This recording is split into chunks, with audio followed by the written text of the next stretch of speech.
Hello friends, இன்றைக்கி நம்ம chains கிச்சனில் சுவையான சத்தான புரோட்டீன் சத்து நிறைஞ்ச சோயாபீன்ஸ் வறுத்தரைச்ச குழம்பு எப்படி செய்யுதுன்னு பார்க்க போகிறோம். அதுக்கு 1/4 கிலோ உரித்த சோயாபீன்ஸு, ஒரு பல்லாரி வெங்காயம், 4 தக்காளி, ஒரு சின்ன மூடி தேங்காய், அதுக்கப்புறம் மசாலா பொருள்கள் எல்லாமே நம்ம வறுத்து தான் அரைக்க போகிறோம். அது என்னென்னு பார்ப்போம்.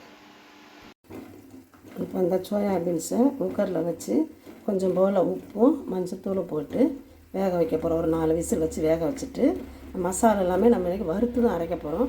அடுத்தது என்னென்ன பொருளுங்கிறத பார்க்கலாம். இந்த மசாலா ஜாமான்கள் எல்லாமே இந்த ஸ்பூனில் தான் அளந்துக்க போகிறோம்.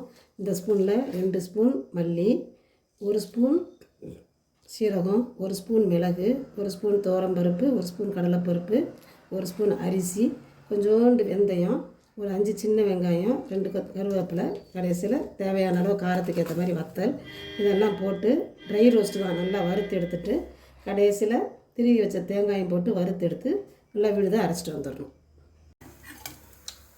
பார்த்திங்களா, எல்லா பருப்பும் போட்டாச்சு.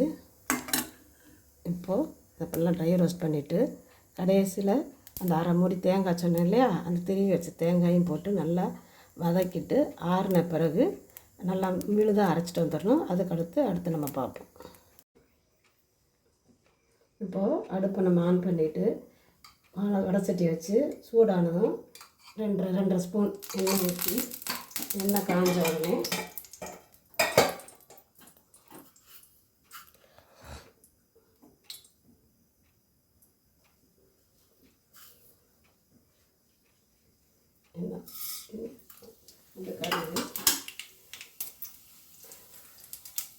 கடுகு பொரிஞ்சோன்னு அதுக்கப்புறம் எடுத்து பொடியாக நறுக்கி வச்ச வெங்காயம்,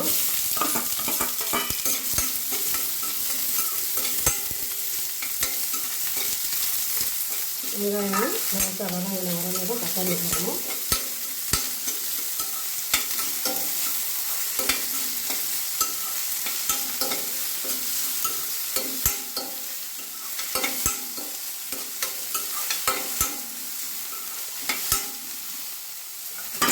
அங்கே வந்து நம்ம ஏற்க நறுக்கி வச்சாலும் 4 தக்காளி போட்டு வதக்கணும்.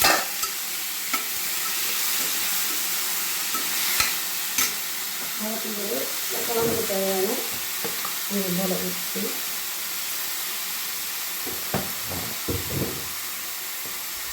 கொஞ்சம் மஞ்சள் போட்டு வதக்கி நல்லா தக்காளி வதங்கணும். வதங்கின பிறகு தான் மற்ற பொருளை போடுறோம். அதுக்கப்புறம் பார்ப்போம்.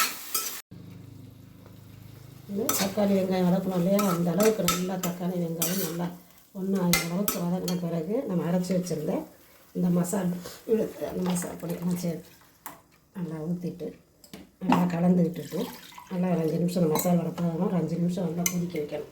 அதுக்கப்புறம் தான் நம்ம சோயா போடணும். இப்போயே போடக்கூடாது. நல்லா கலந்து விட்டுட்டு உப்பு பத்தலைன்னா தேவையான நல்லா கொஞ்சம் உப்பு போட்டுக்கணும். எனக்கு உப்பு சரியாக இருக்கனால நான் போடலை. போட்டு ஒரு 5 நிமிஷம் நல்லா கொதித்த பிறகு தான் சோயாவை போடணும். அதுக்கப்புறம் பார்க்கணும்.